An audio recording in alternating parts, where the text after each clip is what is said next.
সবাইকে শুভেচ্ছা। Government sponsored একটি প্রচারণা বাজারে ছাড়া হয়েছে। ভয়ঙ্কর রূপে ফিরবে বাংলাদেশ ছাত্রলীগ। প্রথম কথা, ছাত্রলীগের ফেরার কিছু নেই, ছাত্রলীগ লড়াইয়ের মধ্যেই আছে। দ্বিতীয় কথা, ফেরার কথা যদি বলি, ভয়ঙ্কর রূপে নয়, ভরসা হয়ে ফিরবে বাংলাদেশ ছাত্রলীগ। পেছনের দিকে যদি তাকাই, কোটা সংস্কারের দাবিতে বাংলাদেশ ছাত্রলীগ নিজস্ব কৌশলে এগিয়েছে। সরকারের কাছে আহ্বান এবং রাজপথে সক্রিয় ভূমিকা পালন করার চেষ্টা করেছে। শুধুমাত্র মিছিল, মিটিং কিংবা সমাবেশ নয়, বাংলাদেশ ছাত্রলীগ বরং কয়েক ধাপ এগিয়ে কোটা সংস্কারের দাবিতে পলিসি অ্যাডভোকেসি করেছে। শিক্ষার্থীদের মতামত সংগ্রহ করার জন্য ডোর টু ডোর ক্যাম্পেইন পরিচালনা করেছে। 11 জুলাই হাইকোর্টের রায়ের মাধ্যমে শিক্ষার্থীদের প্রাথমিক বিজয় সুনিশ্চিত হয় এবং 2018 সালে সরকার ঘোষিত প্রজ্ঞাপন পুনরায় প্রতিষ্ঠিত হয়। বাস্তবতা হলো 11 জুলাই থেকেই বাংলাদেশে কোনো কোটা কার্যকর ছিল না।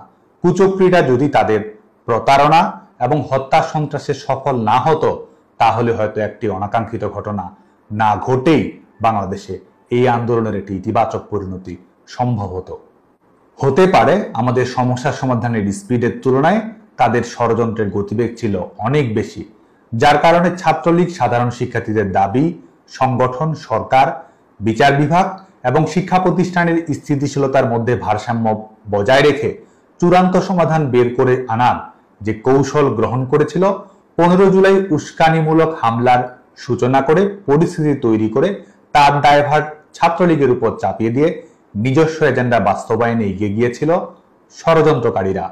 শিক্ষা প্রতিষ্ঠান বন্ধ করার সরকারি সিদ্ধান্তের সঙ্গে সামঞ্জস্যপূর্ণ নীতি এবং সহিংসতা এড়ানোর জন্য তাদের মুখোমুখি না হওয়ার কৌশলকে ব্যাপকভাবে প্রচারণা চালানো হলো শিক্ষার্থীদের আন্দোলনে ছাত্রলীগ ক্যাম্পাস ছাড়া।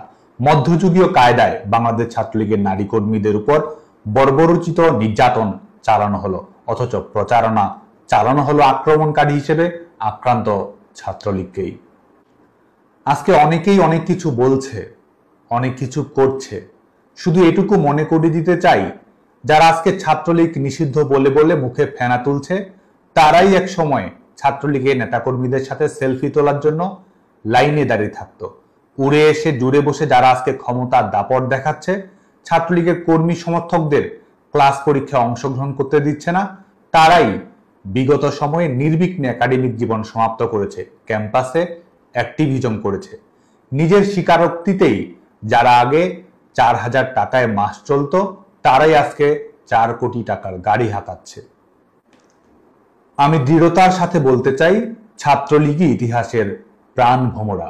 ন্যায়ের শক্তিতেই আমরা শক্তিশালী।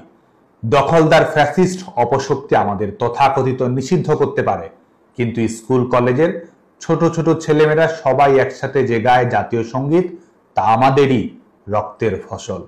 জুলুম করে আমাদের শিক্ষার অধিকার থেকে বঞ্চিত করতে পারে, হাজার হাজার নেতাকর্মীকে কারাগারে প্রেরণ করতে পারে, জীবন কেড়ে নিতে পারে, কিন্তু বাংলাদেশের প্রতিটি ক্যাম্পাসের প্রতিবাদী তরুণের কপালে বাঁধা লাল সবুজের পতাকার ডিজাইনার বাংলাদেশ ছাত্রলীগ। মুক্তিযুদ্ধের মধ্য দিয়ে অর্জিত হওয়া বাংলার তারুণ্যের নায়ক ছাত্রলীগ। মায়ের ভাষায় কথা বলার অধিকারের জন্য শহীদ হওয়া সন্তানের নাম বাংলাদেশ ছাত্রলীগ। যুগে যুগে স্বৈর শাসকের বিরুদ্ধে প্রতিবাদ করে গণতন্ত্রের দাবিতে জনতার ক্ষমতা জনতার কাছে ফিরিয়ে দেওয়ার লড়াইয়ের নাম বাংলাদেশ ছাত্রলীগ। দখলদার স্বৈর শাসক আমাদের নিষিদ্ধ করেছে, আমরা বাংলাদেশে গণতন্ত্র ফিরিয়ে দেব। আমাদের সার্টিফিকেট বাতিল করেছে, অবৈধ সরকারের কাছে আমরা সার্টিফিকেট ফেরত চাই না। গণতন্ত্রের জন্য রাজপথের লড়াইয়ে জনতার সার্টিফিকেটই আমাদের।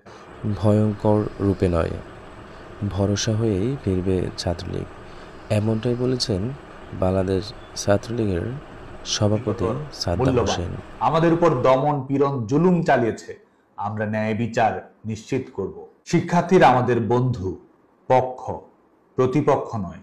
আমরা বনামের রাজনীতিতে না, বরং এবংয়ের রাজনীতিতে বিশ্বাস করি।